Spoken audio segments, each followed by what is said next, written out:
Warahmatullahi wabarakatuh. Bagaimana kabarnya anak-anak? Pasti semua masih sehat dan masih tetap di rumah saja ya. Kali ini kita akan belajar pendidikan agama Islam yang membahas tentang akhlak terpuji. Pelajaran 4. Nah, ayo kita amati gambar di bawah ini. Nah, di sini ada gambar orang tua dan anaknya. Nah, anaknya di situ sedang bersalaman ya. Sepertinya itu hendak berpamitan untuk pergi ke sekolah. Nah, apa yang kamu lakukan ketika hendak pergi ke sekolah? Nah, bersalaman atau berpamitan kepada orang tua. Ya, bersalaman itu maksudnya salim, cium tangan, kemudian berpamitan hendak pergi ke sekolah. Sekarang coba kita buka buku paket PAI halaman 41.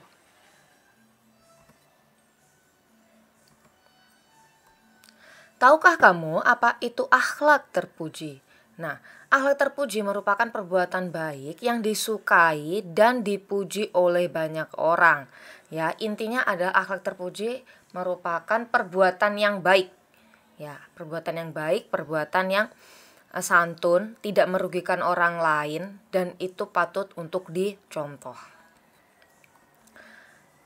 Apa saja contoh akhlak terpuji itu?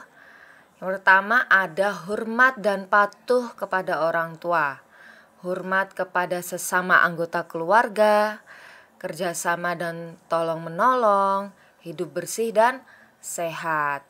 Ya, jadi hormat dan patuh itu kepada orang tua dan sesama anggota keluarga. Jadi kepada kakak, kepada adik kita pun juga harus hormat. Kepada paman, bibi kita juga harus tetap hormat.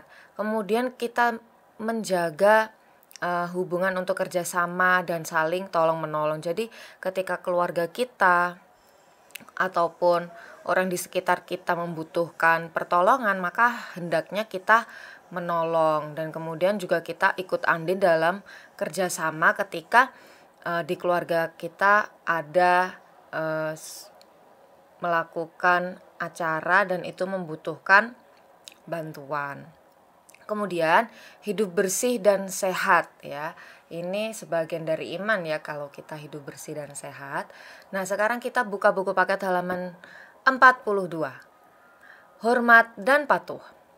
Anak yang hormat dan patuh pada orang tua akan disayang Allah, keluarga, guru, serta teman, dan anak yang durhaka akan dibenci oleh Allah. Jadi ketika kalian bersikap hormat dan patuh kepada orang tua, secara otomatis Allah juga akan sayang sama kalian. Ya, tidak hanya Allah saja, tapi ada keluarga, kemudian ada guru, kemudian kalian juga disukai oleh teman. Nah, sedangkan anak yang durhaka itu seperti apa? Anak yang tidak hormat, anak yang tidak patuh. Nah, anak yang tidak hormat, yang tidak patuh itu bisa jadi anak yang durhaka. Nah, anak yang durhaka ini akan dibenci oleh Allah. Allah nggak suka. Nah, kalau Allah nggak suka, maka kalau minta apa-apa, doa sama Allah, minta sesuatu sama Allah, kira-kira dikasih nggak? Iya, nggak dikasih, soalnya Allah nggak sayang. Nah, sekarang hormat dan patuh kepada orang tua. Nah, kita hormat dan patuh kepada orang tua, kepada ayah. Nah, ayah ini memiliki peran untuk bekerja menafkahi keluarga.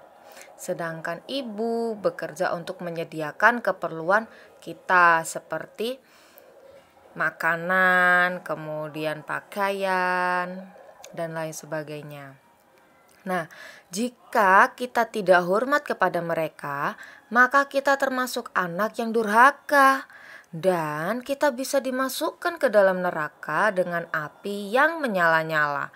Wah, yang pertama dan paling utama adalah kita harus patuh kepada orang tua. Nah, orang tua kita di rumah adalah ayah dan ibu. Segala sesuatu hal yang dilakukan oleh ayah dan ibu itu kembali lagi atau digunakan untuk kita. Contoh hormat kepada orang tua. Nah, gimana sih caranya kita hormat kepada orang tua? Salah satunya adalah santun ketika berbicara, tidak berteriak. Nah, ketika ingin meminta apa-apa, ketika berbicara kepada orang tua, hendaknya kita menggunakan intonasi yang pelan, jelas, ya, tidak perlu teriak-teriak. Nah, karena apa? Orang tua kita itu pasti bisa memahami dan dengar anaknya mau ngomong apa. Mama, itu ada tamu di depan. Nah, itu nggak perlu teriak-teriak. Mama, itu di depan ada tamu. Itu nggak perlu ya. Cukup kita datang, kemudian memberitahu dengan santun. Kemudian sopan dalam berperilaku ya. Sopan dalam berperilaku misalnya ketika kita hendak lewat di depan orang tua yang sedang duduk, hendaknya kita membungkukkan badan. Nah, seperti itu. Kemudian meminta sesuatu dengan cara yang baik dan sopan. Ya, ketika kalian diajak pergi ke toko, kalian ada barang yang kalian inginkan. Nah, cara memintanya tidak boleh sambil marah-marah, tidak boleh sambil nangis-nangis. Minta dengan baik-baik. Ayah, mama, aku mau itu. Nah, harus minta dan ngomongnya harus secara baik dan sopan. Namun, setelah kita berbicara dengan baik dan sopan, jika orang tua tidak menuruti atau tidak bisa membelikan, kita juga tidak boleh marah. Ya, ingat, ketika kita ingin meminta sesuatu, kita sudah berbicara yang baik dan sopan, namun orang tua masih belum bisa membelikan, kita tidak boleh marah ya. Ingat, kita tidak boleh marah. Tuh. Selanjutnya, contoh sikap patuh agar disayang oleh orang tua. Yang pertama, jika diperintah segera dilaksanakan dengan senang hati. Kemudian, jika dinasehati mendengarkan dengan melaksanakan. Ya, ketika dinasehati kita harus mendengarkan, tidak boleh ketika orang tua menasehati kita menjawab.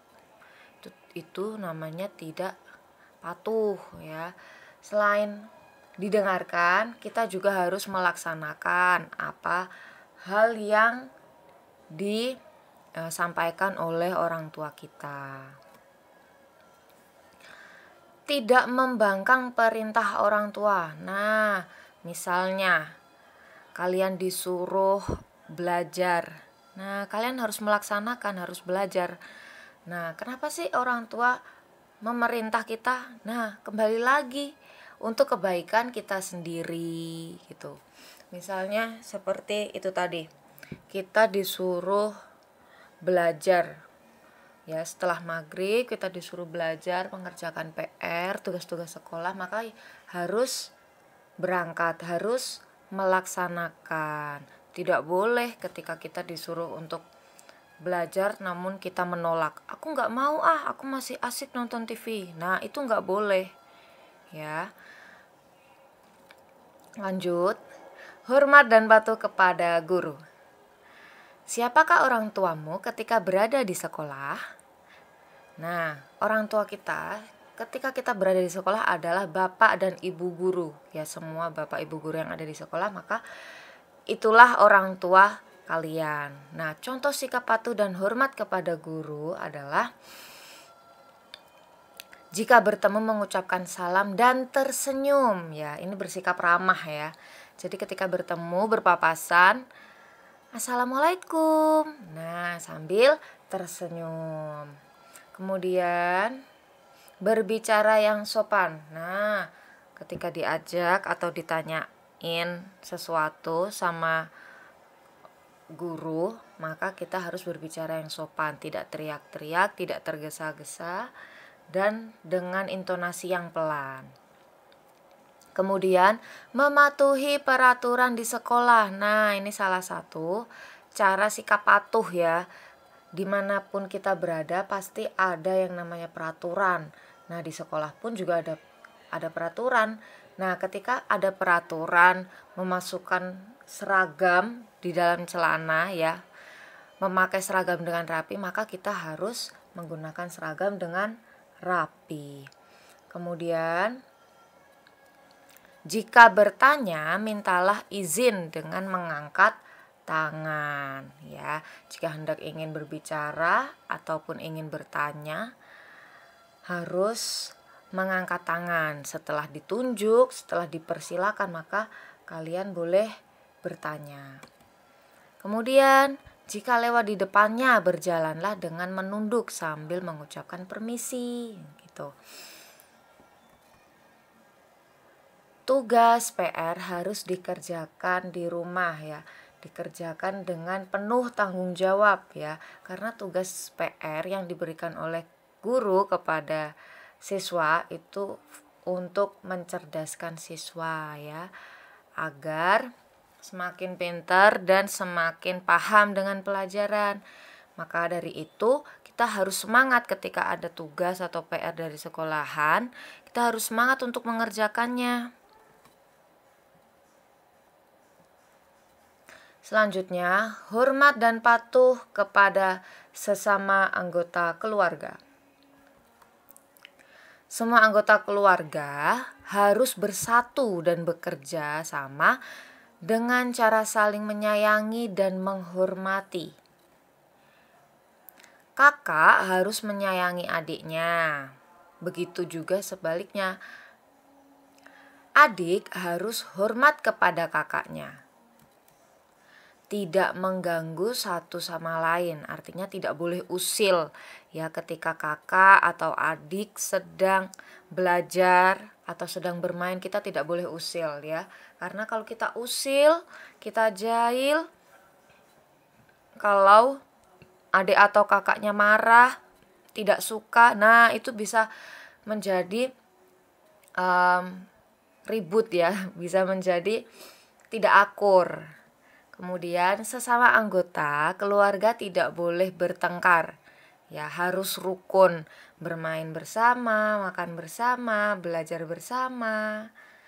Kemudian saling berbagi dan tidak berebut. Ya, saling berbagi. Jadi ketika kalian memiliki, contohnya misalnya kalian memiliki kue atau jajan, kemudian adik atau kakak minta, ya dikasih ya, tidak boleh berebut ya, saling berbagi. Namun ketika kalian memiliki adik kalian membawa sebuah permennya cuma satu, kemudian kamu minta sama adik, nggak dikasih, adik nggak mau, nah kalian juga tidak boleh marah ya, tidak boleh marah. Ketika kita meminta, kita harus izin pengen minta. Nah, kalau dikasih harus disyukuri, namun kalau tidak dikasih tidak boleh marah ya. Selanjutnya, buka buku paket halaman 45. Berilah tanda centang pada kolom di bawah ini. Nomor 1. Sebelum berangkat sekolah, berpamitan kepada ayah dan ibu, termasuk sikap terpuji atau bukan? Ya, itu termasuk sikap terpuji. Nomor 2, mengucapkan salam kepada bapak dan ibu guru. Itu adalah sikap terpuji. Nomor 3, melaksanakan piket bersama di kelas, termasuk sikap terpuji. 4, merapikan tempat tidur sendiri, termasuk sikap terpuji. 5, mandi sehari 2 kali tanpa diperintah orang tua, termasuk sikap terpuji. B, kerjasama dan tolong menolong. Ayo kita amati, di sini ada permainan tarik tambang ya. Nah, di sini adanya contoh kerjasama dan tolong menolong ya. Ini salah satu sikap kerjasama ya. Saling membantu untuk mencapai satu tujuan yang sama. Pernahkah kamu melakukan piket kelas? Nah, pasti pernah ya kalian secara gotong royong bersama-sama melakukan piket kelas, bersih-bersih kelas. Nah, apa yang kalian lakukan yaitu gotong royong bersih-bersih kelas itu merupakan salah satu contoh kerjasama dengan teman. Ada yang menyapu, membersihkan kelas, menyapu lantai, ada juga yang membersihkan meja, kursi, dan ada juga yang menghapus papan tulis. Nah, dengan melakukan kerjasama, sesuatu hal itu terasa ringan dan cepat selesai. Nah, apa kalau seumpamanya dalam kegiatan piket kelas, tujuan apa yang hendak dicapai? Ya, tujuannya adalah menjaga kebersihan kelas agar kelas tetap nyaman digunakan untuk belajar. Nah, makanya ketika melakukan sesuatu hal yang sifatnya bersama-sama, ya, bekerja sama, itu pasti memiliki tujuan yang sama pula. Contohnya seperti piket kelas. Nah, semua melakukan piket kelas mengerjakan masing-masing tugasnya. Ada yang menyapu, membersihkan meja, kursi, ada juga yang menghapus papan tulis. Ya, mereka berbagi tugas namun tujuannya sama, yaitu menjaga kebersihan kelas agar nyaman digunakan untuk belajar. Nah, apa yang kalian lakukan jika peristiwa tersebut menimpa saudaramu? Nah, ini ada bencana alam gunung meletus. Tentu kita harus menolongnya dengan cara memberikan bantuan. Nah, bantuannya bisa berupa makanan, kemudian berupa pakaian, ataupun buku-buku bacaan untuk anak-anak yang menjadi korban. Nah, jadi kalian sekarang sudah tahu kan, mengerti apa itu kerjasama dan tolong menolong. Ya, kerjasama merupakan bentuk ya untuk mencapai suatu tujuan bersama atau tujuan yang sama, yaitu namanya kerjasama. Seperti halnya tadi contohnya piket kelas ya, bekerja sama piket kelas. Nah, tujuannya untuk menjaga kebersihan kelas. Menolong merupakan bantu orang lain untuk meringankan beban ya. Tolong menolong dalam kebaikan. Misalnya menjenguk teman yang sedang sakit. Ya, ketika teman sakit sudah 3 hari tidak masuk. Nah, hendaknya kita menjenguk. Nah, kenapa kalau orang sakit harus dijenguk? Biar dia juga termotivasi, biar semakin semangat untuk sembuh. Kemudian memberi sedekah kepada fakir miskin. Nah, kenapa sih kok kepada fakir miskin? Nah, karena fakir miskin itu adalah orang yang secara ekonomi dia kurang beruntung, ya tidak seberuntung kita. Nah, setiap hari kita bisa makan enak, kita bisa tidur nyenyak di rumah yang bagus. Nah, belum tentu fakir miskin tiap hari bisa makan enak. Nah, belum tentu juga fakir miskin itu sehari makannya 3 kali. Nah, kita sebagai orang yang mampu, hendaknya kita juga berbagi, bersedekah kepada fakir miskin. Kemudian mengajak teman belajar bersama. Nah, kalau belajar bersama pasti belajarnya semakin semangat. Nah, ketika kita menemui kesulitan, kita bisa tanya sama teman kita. Nah, seperti itu. Tolong menolong yang tidak diperbolehkan ya. Jadi ada tolong menolong namun tidak diperbolehkan. Apa itu? Memberi contekan saat ujian. Oke, ini tidak boleh ya. Ketika kita memberi contekan saat ujian berarti kita melakukan sebuah pelanggaran ya. Karena ujian itu harus dikerjakan secara mandiri, harus dikerjakan sendiri. Nah, ketika kita memberikan contekan saat ujian berarti kita tidak jujur. Kemudian membantu teman membolos sekolah. Ya, ini nggak boleh juga karena membolos itu bukanlah sifat terpuji. Apalagi kita nolongin teman yang mau bolos sekolah. Nah, itu tidak boleh ya. Kemudian membantu teman berkelahi. Wah, ini juga tidak boleh. Karena berkelahi bukanlah sifat terpuji. Bukan sifat yang rukun ya. Tidak rukun sama temannya nggak boleh. Yang terakhir ada membantu teman mencuri mangga. Waduh, ini juga tidak boleh ya. Ketika kita hendak menginginkan sesuatu, kita harus bilang ya. Mungkin pohon mangga itu milik tetangga, bilang aja sama ibunya atau sama bapaknya yang memiliki pohon mangga, "Pak, Bu, saya boleh minta mangganya?" Gitu. Pasti dikasih, insya Allah pasti dikasih. Bahkan tidak hanya dikasih, ya, kalau kalian tidak bisa mengambilnya, mereka mau mengambilkan buat kalian. Nah, seperti itu ya. Jadi tidak boleh mencuri ya. Mencuri itu mengambil sesuatu tanpa izin. Oke. Kita sudah selesai belajar tentang akhlak terpuji. Semoga kalian sudah bisa membedakan mana yang termasuk akhlak terpuji dan mana yang termasuk akhlak yang tidak terpuji. Nah, semoga kalian bisa mempraktikkan akhlak-akhlak terpuji dalam kehidupan sehari-hari dan menghindari dan menjauhi akhlak-akhlak yang tidak terpuji. Oke, sekian pembelajaran hari ini. Sampai bertemu di lain waktu dan wassalamualaikum warahmatullahi wabarakatuh.